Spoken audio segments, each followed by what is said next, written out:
What's up, people? It's another episode of The Mindful CEO. Hello, Aaron. Hey, seems like we've been forever since we did this. But our last episode was Cottywample, which really was not that long ago. It was like 2 weeks ago. Okay, fine. So every other week. Okay, But fine. when you're in the vortex of things, like what is time? What is time? What And is time? that's what we wanted to talk about. So great episode, everybody. That was really useful. There you go. What That was is our time? episode. Yeah. And scene. Yeah, exactly. Oh my Manifesting. We're going God. to talk manifesting. Let's set this up because you were listening to, Yeah. what was it? I was Freakonomics? I love Freakonomics Radio. I love Yeah. Freakonomics. I love the books. I love them. I think they're awesome. Shout out to Freakonomics. Big shout out, despite the fact that they have Rocket Mortgage as a sponsor, which is a absurd value proposition. But other than that, I just think they're great. A great listen. I love it. And they have a what do you call it? Spinoff show called No Stupid Questions, where the two hosts go through questions. They engage authentically, not unlike this, really, sort of not scripted, and they certainly do more prep work than we do, which would be just a super low fucking bar, really low bar. But but it's not quite a full on cottywomple, but it's, it's enough that it's an authentic expression of something. And the question they were tackling was, is manifestation real? Can you really manifest? And, it was 15 minutes. This is not some deep Freakonomics 60-minute dive into all the science and anything about it. So they didn't touch it. And a couple of things struck me about it that I thought were discussion worthy. One is just the topic is great. I mean, is it real? And can you, and how can you? And one of the things that I thought was interesting was, it was new to them. Like, there was sort of an element of, there's this book called The Secret, and it sold 7 billion copies, and it's really popular, and like speaking to people who had never heard of The Secret. And in my view, in my life, when I look at my life, I don't think I have people in my life that don't know what The Secret is. I don't know that everyone I know believes it or uses it or is, we recently came out of the closet as woo-woo. So I don't know that everybody is talking about it or using it or thinking about it, but I don't know people that it would be like, did you hear there's this book called The Secret? And they weren't quite like that, but there was that element, there was that quality to it. And I thought that's interesting that maybe on the spectrum of where we are in, the idea of crossing the chasm, so for anyone who's not familiar with that book or that idea of crossing the chasm, the introduction of any new technology or any new thinking has a life cycle to it. And it's, there's the early adopters, the people that will try everything and anything that's new because it's new. It could even take more work. It could even be harder or more expensive, but these people try new things. Yeah. And they love them and they use them and they, and it takes enough of those people to build up, because there's a chasm between those people, the early adopters, and mainstream life, the rest of the bell curve. Right? If you pictured adoption as a bell curve, the left-hand side of the curve are the early adopters, and then there's a chasm.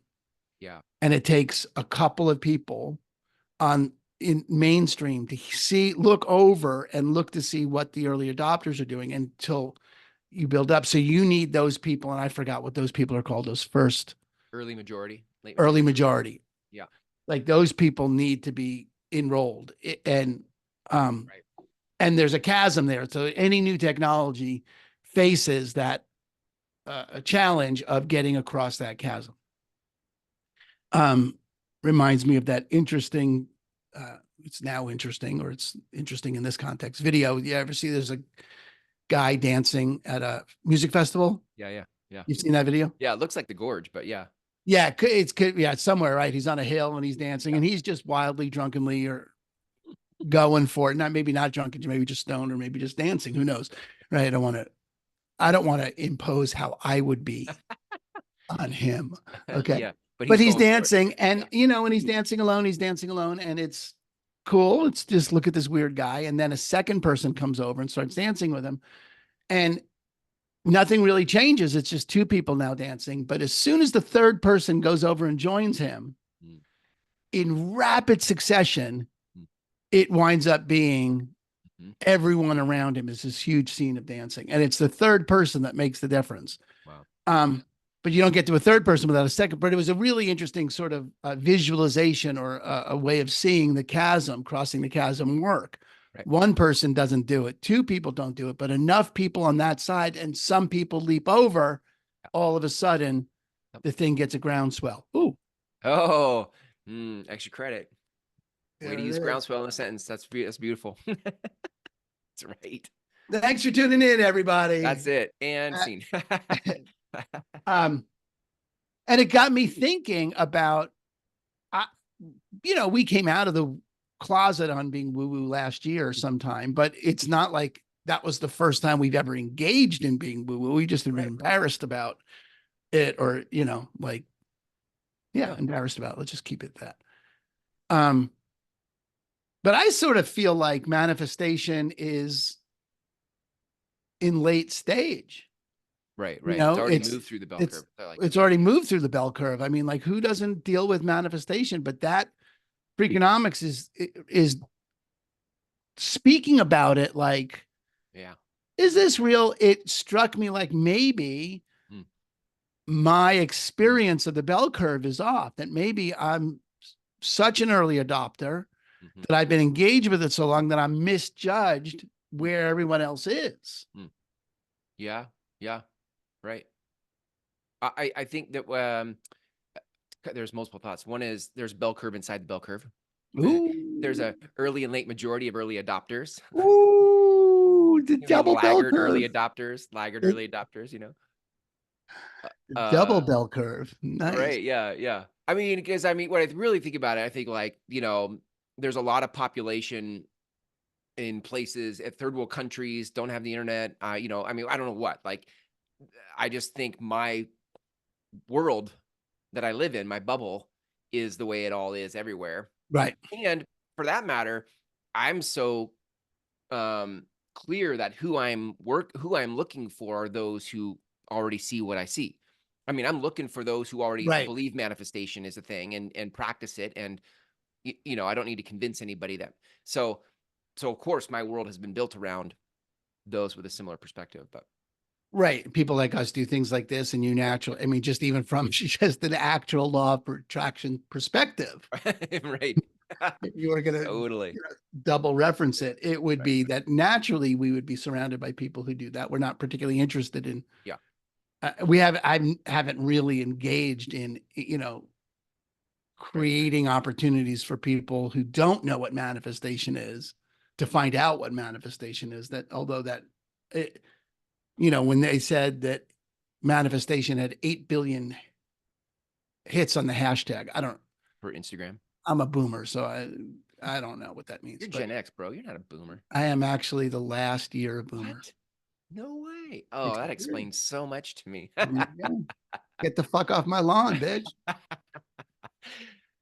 I am great. Boomer. Yeah. What comes after me? Gen X?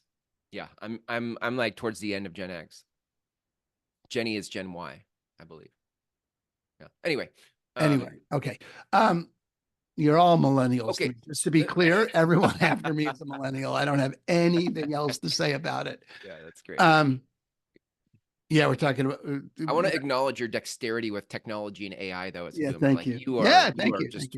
Early adopter. Neuroplasticity. Someone posted. I forget what it was, but if Austin Powers was made today. Yeah, or the timeline for Austin Powers was, I got to read it to you because we were talking about time and the madness of time. Right. I love this. I hated this, but I loved it. Where is it? Oh, no. If the movie had taken place on the same time scale but had been released today, Austin Powers would have been frozen in 1994. Wow. What? What? What? That's yeah. What? What? So, yeah. Fuck that all y'all. That trips you out, right? That's how little in reality you and I are. That's how like when people say 1960 is closer, or 2060 is closer than, whatever, 1917, right? 19, Whatever. what? Which I can't, the math is just, but anyway, but that's like messed up. Anyway, so there you go. I want to add, there was another thought that came up for me, which was that the idea that, and actually it came to me not as manifestation, but as mindfulness, that mindfulness as an early adopter idea. Early adopters could say, hey, I can get access to more flow if I practice mindfulness, and I'm an early adopter who's leaning into, altered states to try to enhance my performance. And the rest of the world doesn't do that, but I do it. And then mindfulness becomes so popular that people in the early and late majority are using mindfulness because it's just more efficient and economical to be mindful than it is to not. So the idea of mindfulness moving through the bell curve, right? You could use the same idea with manifestation. That manifestation was an early adopter concept, and then later on that it becomes adopted by the early and late majority. Anyway, I just thought that was well, so it's interesting. I'm not sure what you're saying, but this is what I heard in what you said. So, but tell me if this is the point you were trying to make, because I don't know what the point you're trying to make is. The utility of something pushes it into, like, if something becomes useful in a new way, it goes through that same bell curve. Yeah. Like, mindfulness has been around since the Buddha. So let's not, there are no early adopters of mindfulness left. There just aren't, but mindfulness has been around for centuries. So you can't say you're an early adopter of mindfulness. You could say you're an early adopter of mindfulness, is using mindfulness or practicing mindfulness as an access to proficiency in business, or its application to, as an antidote to the hustle culture, because hustle culture isn't centuries old. And if you were going to, look for something there, but then mindfulness then shows up as there's a new bell curve for mindfulness. Is that what you were trying to, or is that just a new thought? I'm not even sure anymore what my point was. I feel like we were talking about the bell curve and early adopters, and how manifestation is a, like we're kind of scratching our head, like, hasn't manifestation like touched everyone in the world? Like, is it really, like, why is Freakonomics, who are very intelligent, how are they talking about this like they've never heard it before? Right. And that was a little bit of that, especially because it does seem like there's actual now science, right? I'm going to use words that I don't quite know what they mean, but I think they point in the direction. Quantum entanglement is a phenomenon that demonstrates the possibility of manifestation, of that what you think about changes reality. That Einstein was very clear, we're all just vibrations, right? These are not, Einstein's not as old as the Buddha, but it's certainly hardly like, oh, here's a new idea, we're all vibrations. I mean, that's and so those, but it could be that, so it's interesting. I am sure there are people in the middle of wherever, right? I always think the middle of America, but it could be middle of any, like you were saying, without this always makes me think of the elite in the Hunger Games. Like, I'm one of the people, the people in the, anyway, in the capital. The capital. Right. But there are people that don't engage with this on a regular basis. And so quantum entanglement isn't something that I'm not familiar with it enough to know what it is or be able to talk about it in any real way, other than I know that it exists and it has something to do with particles behave differently when observed. And that's that's, I guess, enough to be dangerous, but Yeah. But it does definitely imply that our attention creates reality, you know? Right. Yeah. And they were thinking about it as a much baser kind of conversation. I don't mean baser like less than, I mean baser like not the quantum entanglement side of it, but just like, writing your manifestations, what you're committed to three times in the morning, 6 times in the afternoon, 9 times at night. Like you've heard that practice, right? Of writing what you're creating. If it's certainly not like some, actually, a friend of mine has that 369 book. Yeah. Is that what that So, is? but whatever, writing your manifestations at all, writing, none of that's like, oh, can't believe journaling. Shit, that's a great idea. And they were thinking about it like, well, of course, if you have your goals written down and are dealing with them 3 times a day, you're naturally going to act more consistent with fulfilling on those goals. It highly increases your likelihood of getting it, which is all completely accurate. It's just great.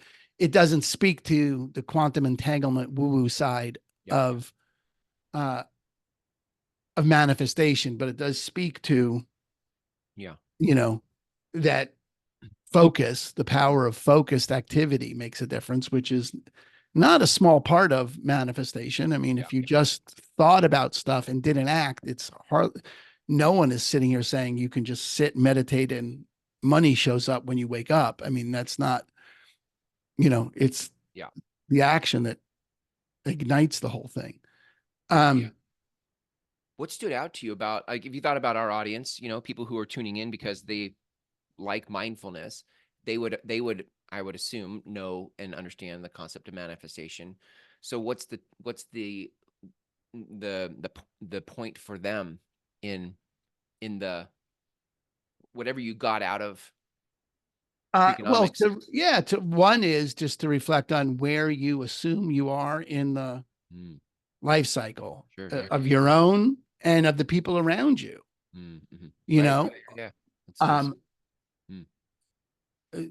Are you, like you said, I mean, we all do, I think, default to a certain extent that our view of life, for sure, we all default to our view of life is life.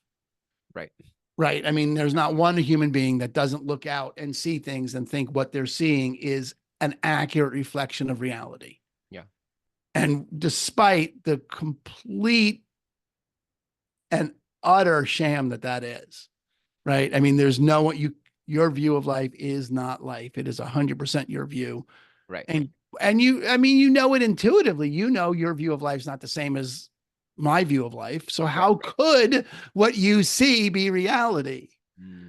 Right. It's your reality. Right. So I think we all, but given that takes a little bit of distinction to be able to see that.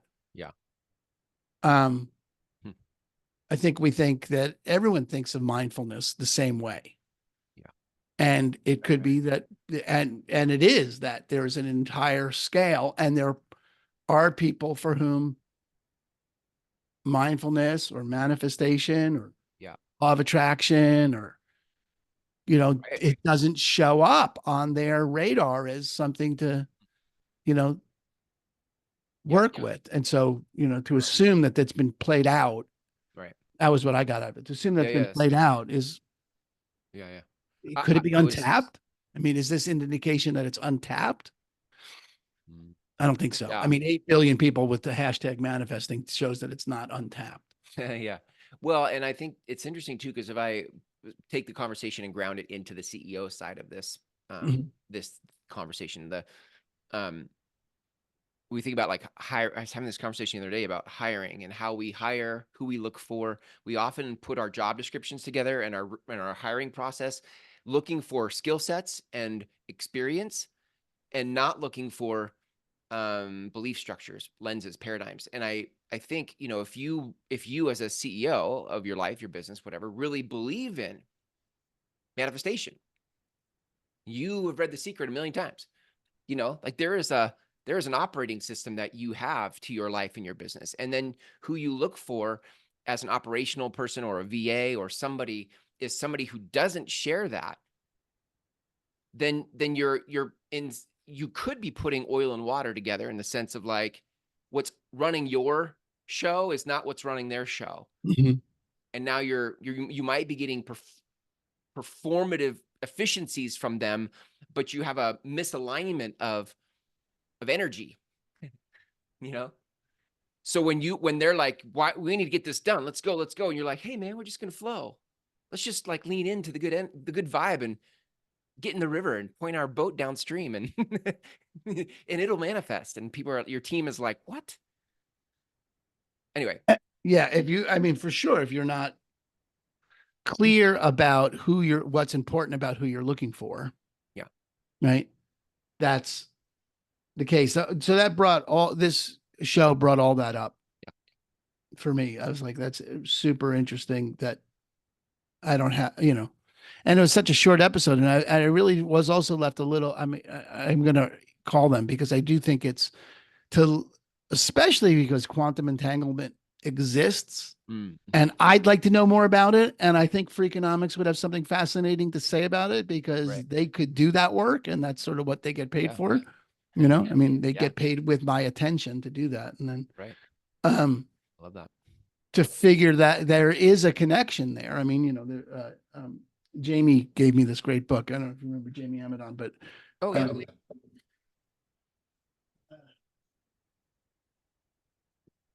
Quantum Success.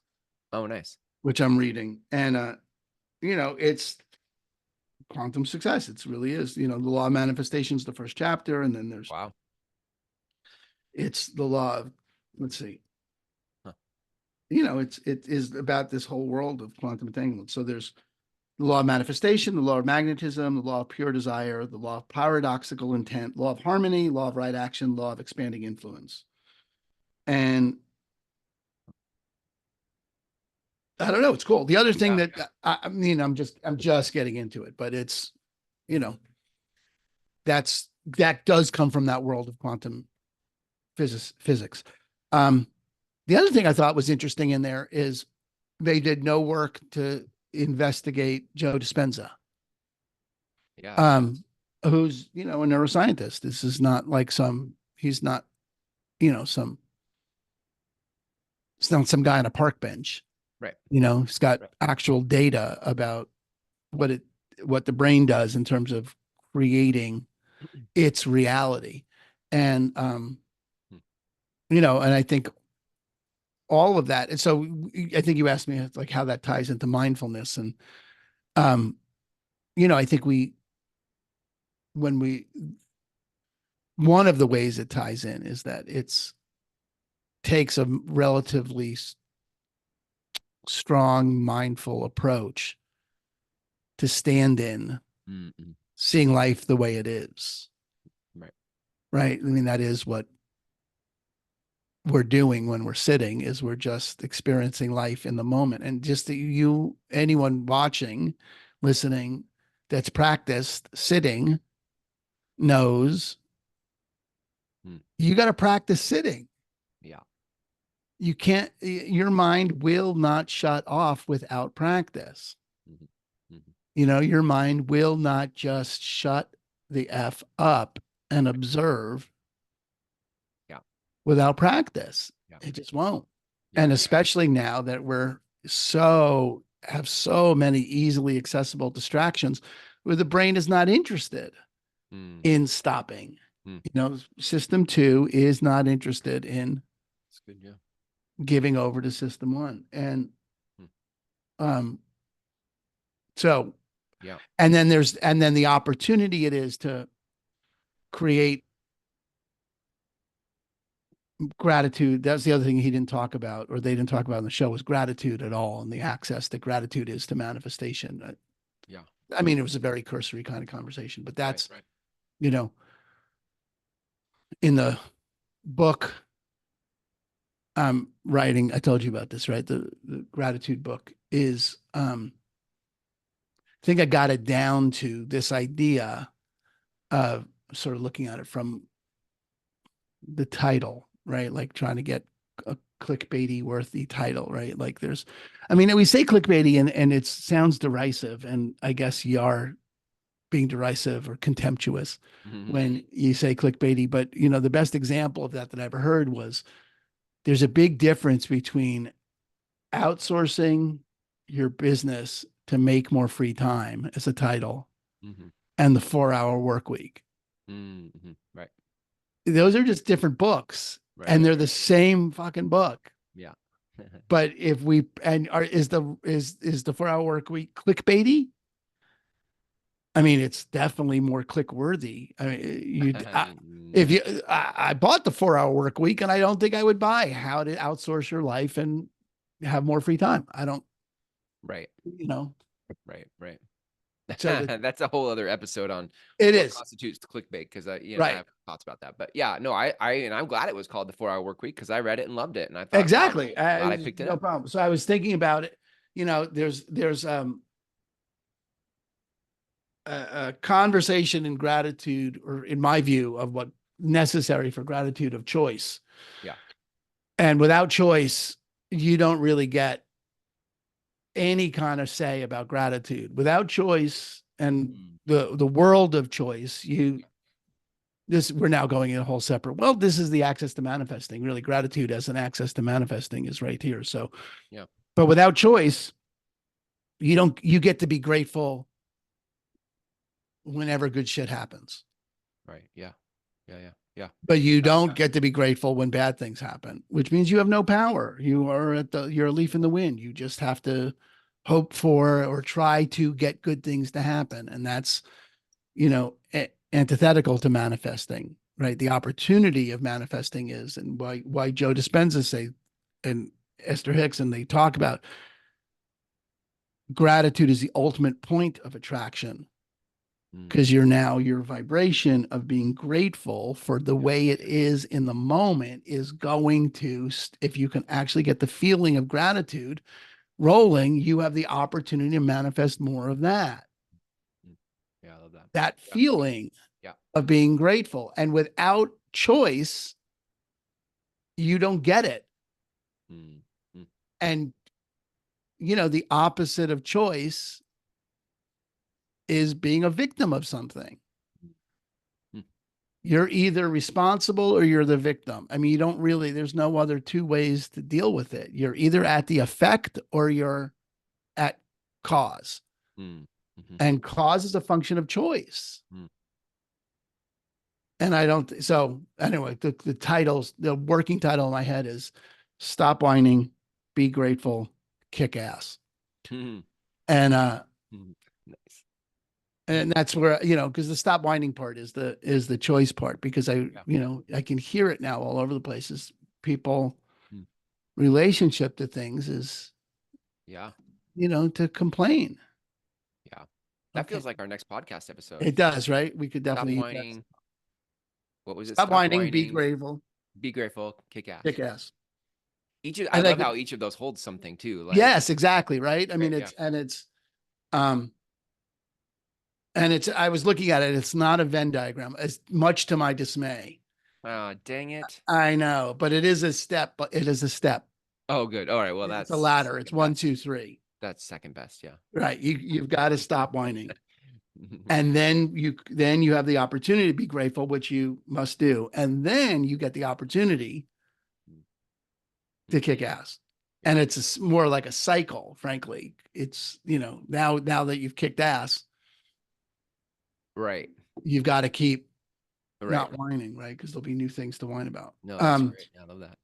All right. So anyway, but that's how that connects to manifestation. So tune in next week for thinking, because I really have done a bunch of thinking about this and want to keep, I got to get it pounded out and, smoothed out, because that's the thing. Love that. Yeah. We'll see. Yeah. I love that. Well, we could stop here. I had another thought, but it might take us down another road. So maybe we save it for next time. But okay, let's save it for next time. Oh, there's a cliffhanger. There's some clickbait. Click. It's a click invitation. There you go. Those of you that want to learn more about the Mindful CEO community, don't forget to go to themindfulceo.com/invite. Pretty excited about that, Aaron. We're going to launch here pretty soon. Yeah, very excited. There's just some real power in having others who are walking a similar path. Yeah. Yeah. To your point about Freakonomics thing, like for years when I heard smart people, like Freakonomics type smart people talking about things that weren't addressing my woo-woo beliefs, I thought maybe I'm wrong for having these woo-woo beliefs, because smart people seem not to be talking about it. So maybe, even though I watched The Secret in 2006, there was a lot of years where I heard smart people not talking about the things that were important to me, thinking maybe I'm not right. So there's some power in hanging out with others who are, early adopters like you are. And that's what we're doing at the Mindful CEO. So come hang out with us, themindfulceo.com/invite. Yep. Yay! Next time. Join us. Kick ass, man.